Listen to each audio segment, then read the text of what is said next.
Get ready to fight from within. You're about to go behind enemy lines. Roger, 3-2. Goliath copies all. Go ahead. Target is surrounded by multiple firms entering what appears to be a residential area. Requesting permission to engage. From the People's Republic of New York City, you're now going behind enemy lines with Gene Baradelli and Russ Gallo.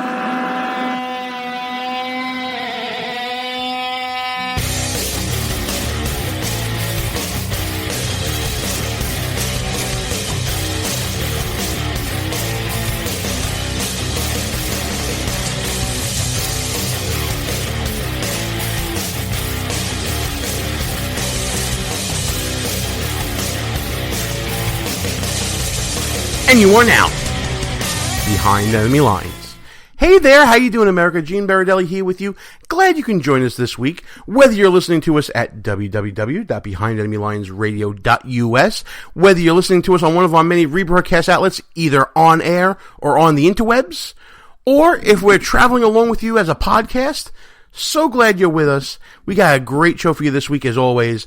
We're joined by Dan Gainor from Media Research Center and NewsBusters as we go behind enemy headlines and start to analyze this growing all-out war between the Trump administration and the media. We'll be looking at examples of quote-unquote fake news and quote-unquote alternative facts and quote-unquote whatever else you want to put into your quotes-unquote. And we'll be analyzing both sides of the war here, seeing who's right, who's wrong, who's acting dumb, who's not acting dumb, who's got the high ground, who's got the low ground, all that kind of fun stuff. I thought I'd start the show off by looking at what the right has been calling the quote-unquote fake news stories that have popped up since President Trump's electoral victory on November 8th. There's a ton of them, folks. And some are minor, some are a lot more egregious than you think. But all of them contribute to this overall hostility between Trump and the media. And don't get me wrong, this hostility is just beginning. We're just starting. I mean, you see Saturday Night Live going after Sean Spicer. You've seen other parodies of Donald Trump by Alec Baldwin in the past. And, while that's not media, that is sort of the tone that the left is taking. And the media being the left's mouthpiece. And can we start off with that premise, folks? The media is not in the pocket of, the right wing. Let's be honest. Yes, we do have conservative media outlets. We do have partisan outlets. The left has them too. Heck, we're one of them. I am happy to admit to all of you that I am not fair and balanced news on this show Behind Enemy Lines Radio. And if you ever hear Russell on the show, which we're going to get to that later on, I got to get him back, folks. It's killing me. Getting my co-host back on the show is literally killing me. We got to do it. But if you listen to past shows as a podcast and you hear Russell's take, you'll understand we are not Fox News. We're not fair and balanced. We're not looking to give you a sterile, neutral storyline here. We're not looking to do that at all. We have an opinion, and we state it loudly, and we try to use as many facts as we can to support it. But when you're a media outlet, let's understand something about media. They're not in the right wing, but they are nonetheless a business. They are looking for the clicks. They're looking for the ad revenue. They're looking for the money, the cheddar, the dollars, y'all. That's the motivation. That's the issue. So when media is looking for selling, they're catering to an audience. The audience they've chosen to cater to is the left. And what we're seeing from the media is that now that there is a new sheriff in town, so to speak, that the way to cater to their audience, the left, is to take every single opportunity they possibly can to tear down the Trump administration. They're taking every opportunity they can to make them look foolish. For when Kellyanne Conway or Sean Spicer use an incorrect word or an inaccurate phrase, that's a news story for the 24-hour news cycle that may even last 48 hours. That's the tactic here if you're watching. But let's get into some of these quote-unquote fake news stories that have been circulating since November 8th. First one that I can remember, and listen, I've done my research on this. I've done my show prep, folks. I got the interwebs open right now. Just do a search in Google looking for fake news stories since Trump election. You'll get them on both sides.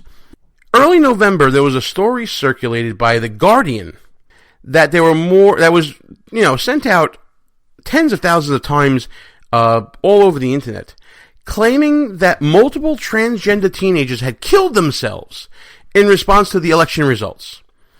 Now, listen, there's no basis for these rumors. There was no reporting of this at all.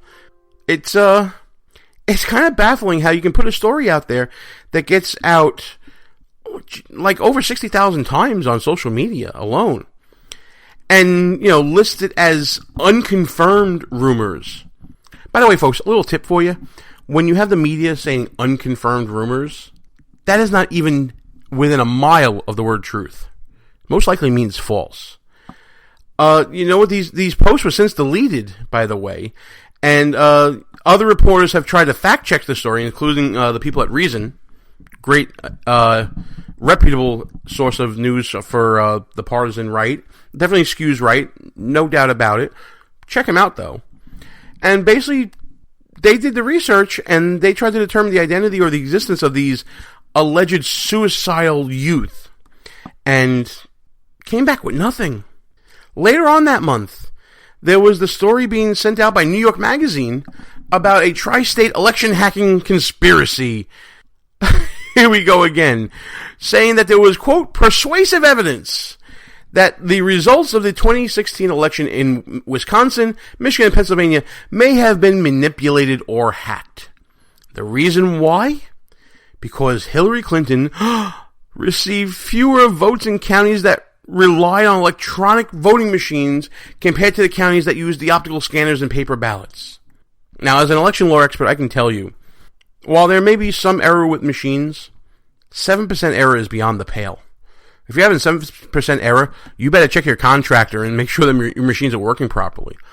This story went viral, if you remember. It was shared by fellow reporters on Twitter and social media. By the way, this is a tactic that you'll see. You'll see that one reporter from a quote-unquote reputable agency will have a quote-unquote reputable source and put something out there. And then other reporters on social media that agree with this will tell you, you know what? This is a story you should read. And they'll retweet, and they'll share, and it'll go everywhere. You'll end up seeing it in hundreds of thousands of impressions on the interwebs. It wasn't until 24 hours after the story went out that Nate Silver actually said that this is demographics, this isn't hacking, and was able to explain this away. But by this time, the damage is done, folks. 24 hours later, the story is circulating and will regurgitate and continue to circulate as we're going around and around. I mean, listen, there are so many stories out here that that come to mind. The 27-cent foreclosure. You guys hear about this one? There was a story that the incoming Secretary of Treasury, Steve Mnuchin, had overseen a foreclosure of a poor little 90-year-old woman after a 27-cent payment error. This story received such widespread coverage and was shared by reporters from the New York Times, by the AP, by NBC News. And again, as a reader, I don't blame you for not seeing the story as incredulous. I get it. I understand. These are reputable people supposedly putting out this news. I get it.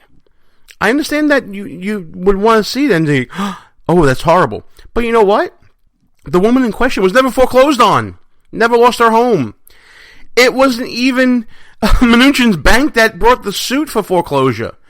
Now, eventually there was a correction of the story, and, there were many errors in the story. I mean, Politico put this out there with no reason. But again, 25,000 times shared on Facebook by the Huffington Post, who repeated the story.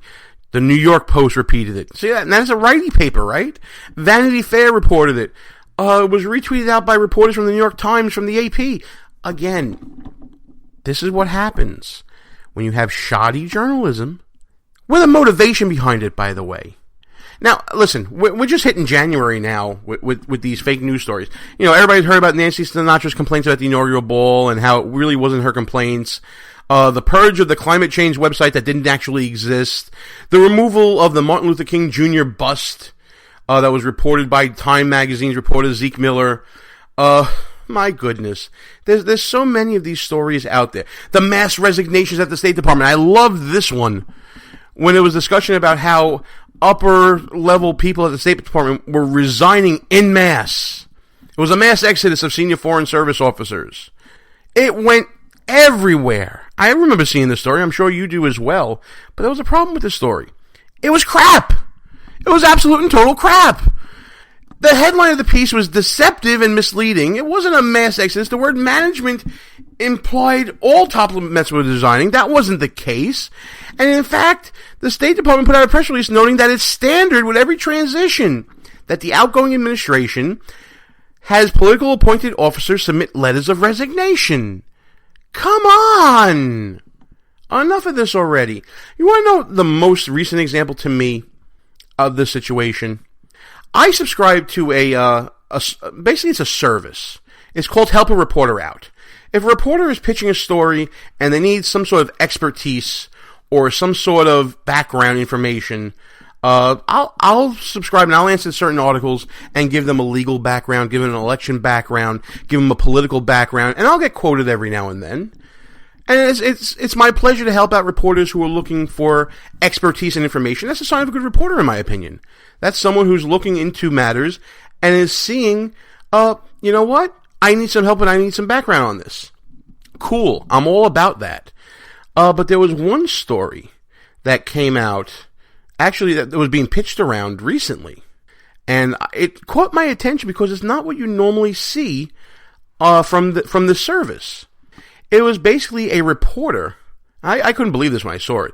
It was a reporter pitching a story saying, I'm writing a story about how Trump can not even last one term. And I want to hear from people with creative ideas of how that could happen. And I'm saying to myself, what the heck is this? You know, folks, there's something in the world called confirmation bias. It's the idea of you take a position and then you are only receptive to ideas that conform with your perception, that confirm, basically, what you believe. This story was absolutely the definition of confirmation bias. I mean, man, oh man. It's... The reporter... I don't want to out the reporter. Well, yes, I do. It was a reporter from the Philadelphia Daily News. And I'm going to pull up his name in a moment. It was a reporter... a columnist, I should say, that actually says he's a journalist on his Wikipedia bio, named Stu Bykowski for the Philadelphia Daily News. I have a sense that President Trump won't last one term. I have 3 ways he will not, but want to hear some factual yet creative ideas from those in agreement. So he wasn't looking for actual, legal bases based on current events of what's happening. He wants to know how Trump's going to get out, and he wants to put a column out there about why this will happen. It's things like this that really get me upset with media. You're a columnist. I get you have an opinion. But to put this out into the ether just harms your industry, in my opinion. You're putting it out there to people that are looking to submit stories and to help out with, putting good news and good features out. That you have a bias, and that you only want to hear from people who agree with your bias. You're staying in your echo chamber, and you're going to write to your echo chamber in Philadelphia things that they want to hear. You don't want to talk about what the actual state of the nation is.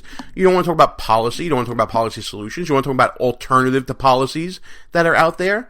You don't want to point out fallacies in policy. You don't want to talk about personality. You want to talk about how Trump may not be able to complete a term. It's absolutely unbelievable, folks. This is what we're up against in this country. This is the all-out war. It is not about truth anymore. When you have stories going viral about little old ladies being foreclosed upon that don't exist, when you have stories about symbols of race and tolerance and how far we've come in as a nation being removed, when you have stories announcing Supreme Court nominations and, setting it up as a, quote, primetime contest, and you have lies going out about this so-called Muslim ban, the temporary pause in travel from certain countries where terror